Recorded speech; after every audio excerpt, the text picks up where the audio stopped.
Hello everybody, it's Anastasia Grace here, emotional and mental well-being practitioner, transformational coach, and today I would like to talk to you about emotions. And usually, what do we know about emotions? Emotions could be negative or positive. That's what the average adult usually has a response to their emotions. I feel good or I don't feel good. Emotions are positive, emotions are negative. However, it runs much deeper than that, and we unfortunately don't have enough education about emotions and how they affect our life and our conscious. In today's video I will share a little bit about it. Basically, emotions is the way our conscious mind speaks to our unconscious mind, and through emotions we basically develop those patterns, beliefs, conditioning, and that structure, that mental structure that we grow up with as an adult. Whatever we have collected throughout the childhood, it gets locked in through emotions. And what is emotional stacking is basically when one emotion stacks on top of another and on top of another, and kind of collects a certain pattern, collects already a certain belief or certain behavior. And when we are working with undoing of that, and when we want to change the response, change the reactivity, change the behavior, change the past, release the past, we find it through emotions. Like, for example, I work with chart like this, and this chart has probably about 70 emotions. There are other charts that practitioners kinesiologists have multiple charts of emotions and statements that we identify what is underneath a certain belief. For example, the belief I am not good at something, I'm not good at cooking, we'll have underneath, we'll start digging, we'll have an emotion of fear,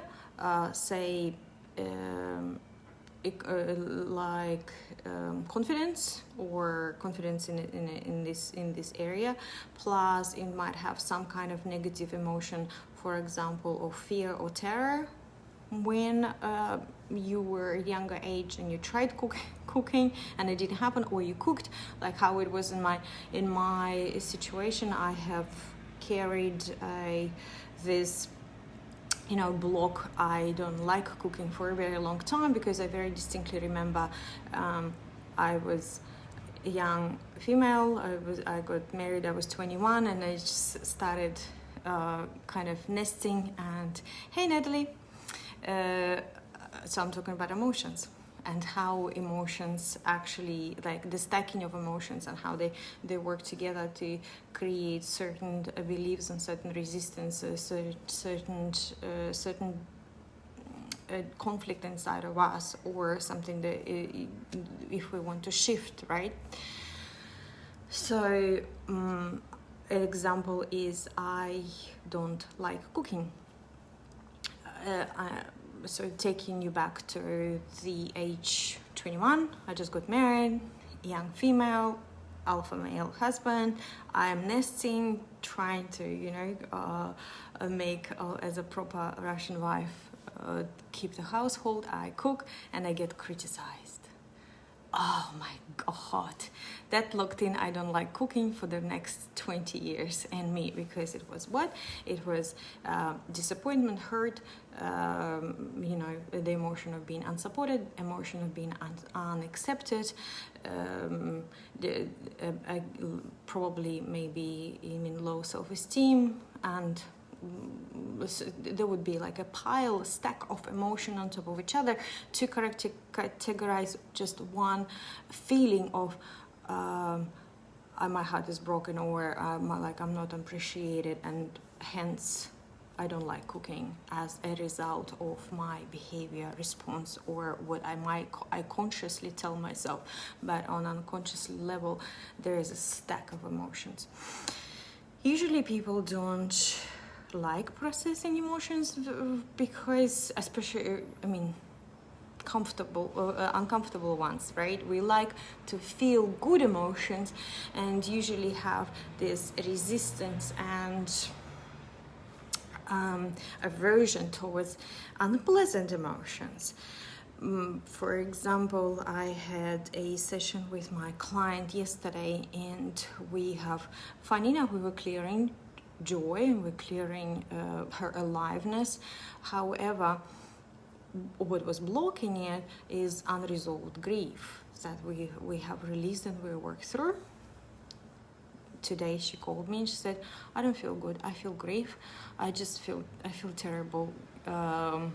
Why don't I feel good after the session? And my answer was simply because you're processing something that you haven't processed. You have suppressed it as a English woman brought up with the belief or with the conditioning, with demands from the society and parents that you have to suppress your emotions, don't show them, don't feel them, just get over it, get on with your life. There was no skill or space or experience of actually going into unpleasant emotion and experiencing and feeling it and grieving how she needed to. So today, unfortunately, that's what she's experiencing, that grief that she needs to feel and needs to go through, and it will go away. That's the function of emotions. It rises and goes away, especially if we process it with a certain understanding, inner knowing and awareness around it. Because that's how our conscious mind speaks with subconscious, and also your subconscious will communicate with you through feelings and emotions as well. It could be an indicator for you, and if when you start having this good communication going between your unconscious subconscious, you will start getting yourself to know better.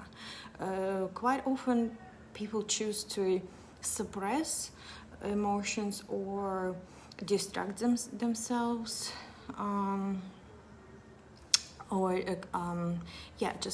just push away. Repression, suppression, avoidance, and distraction. So those are four main strategies for normal human being to deal with their emotions, because we lead very busy lives. We need to get on with our lives, with our businesses, with our families.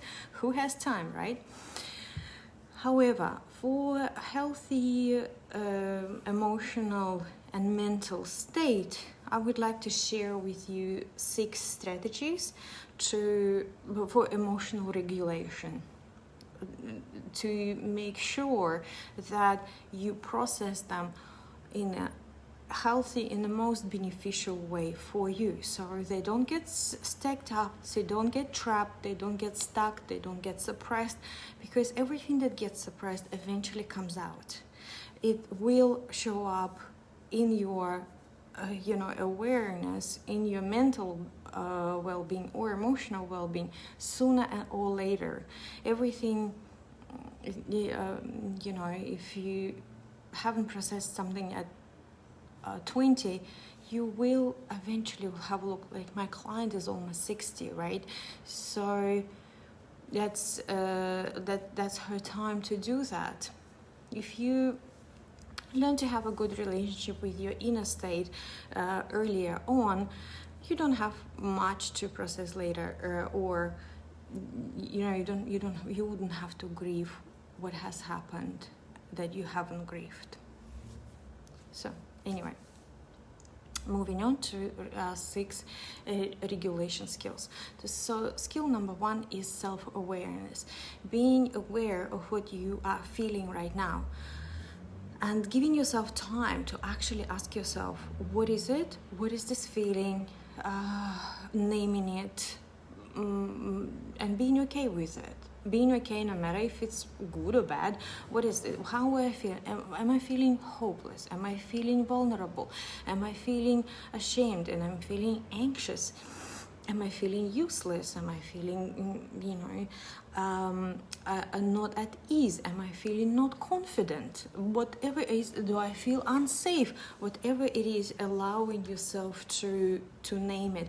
Hey, enemy, I am just talking about emotions and sharing 6 emotional regulation skills and how important it is for us to have a good awareness of our emotions and what we're experiencing right now, so we don't suppress, repress, avoid, and don't ignore our inner world, because our inner world will always show up later. Everything that has been suppressed or repressed will eventually come to the surface, and we would have to face it.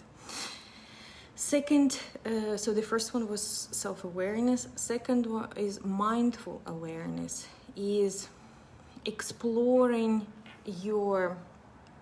using your mind, exploring your inner world.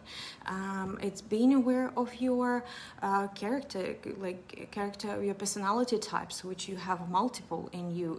Being aware of your archetypes that again are multiple inside of you.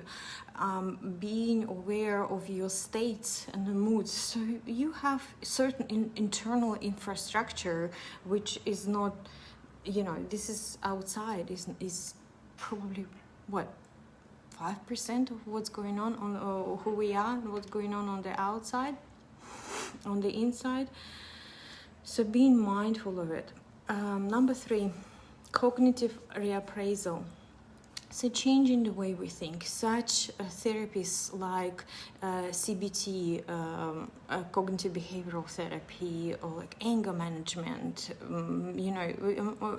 repatterning, NLP, they all help with this cognitive reappraisal, changing the behavior, changing the way we think, changing the way we speak to ourselves and others, and using our cognitive processes to change the inside of us.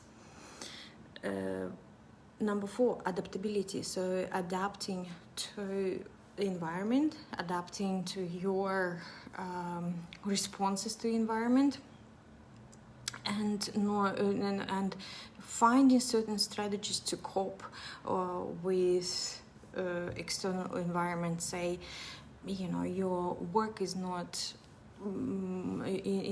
super pleasant.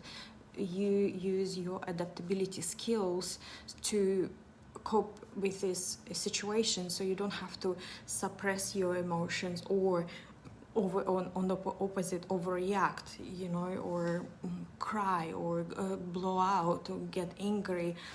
You can find certain tools and strategies to help you with adaptability. That's all about being flexible, of your behavioral flexibility.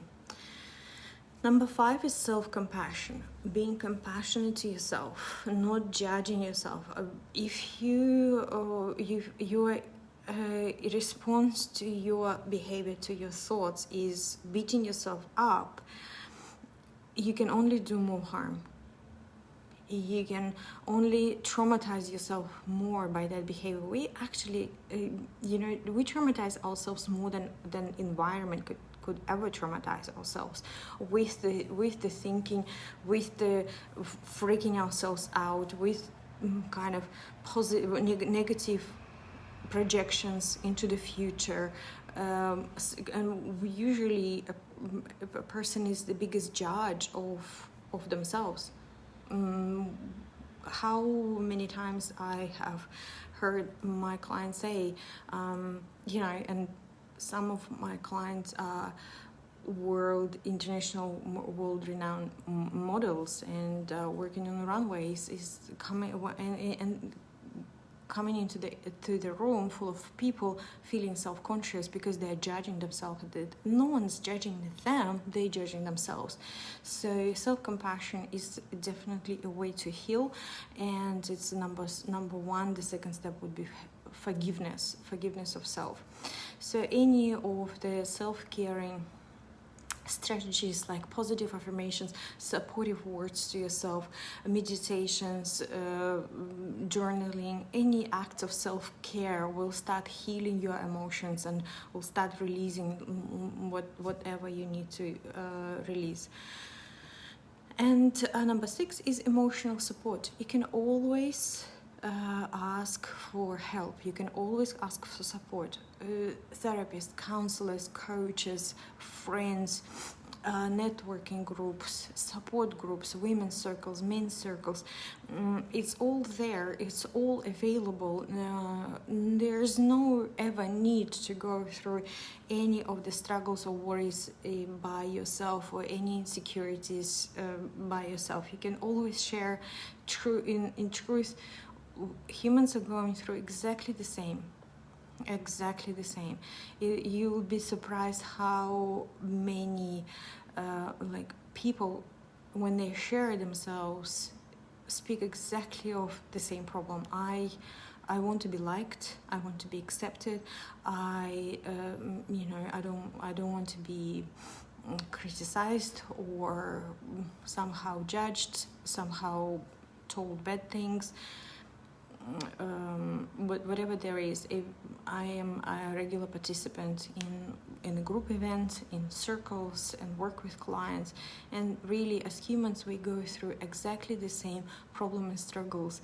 If it was all out in the open, we would have so much more compassion for each other and ourselves. However, it's all hidden behind this facade, behind our faces, behind our happy appearances, or behind our strong appearances, or rough, tough, don't mess with me appearances, and we don't actually know what's going on the inside. The truth is, inside we're all very, very human and very, very vulnerable, and our main need is for love and connection. I'm going to leave you with that. Thank you so much for watching. Please do feel free to ask any questions. I do have a new program, personal breakthrough program right now on a special. It is going to be on special for a while. I'm super excited about launching it and using all the tools that I have recently learned and have been using for many years now to help people to move through any kind of stagnation, dissatisfaction, unhappiness in any area of their life, and transforming those beliefs, shifting that subconscious, removing those things that sabotage us, or in a way, or stopping us from being our best version, the most successful, the happiest, most expensive, most joyous, most expressive. Please do reach out if you know someone who needs that. With all my love, heart, Anastasia.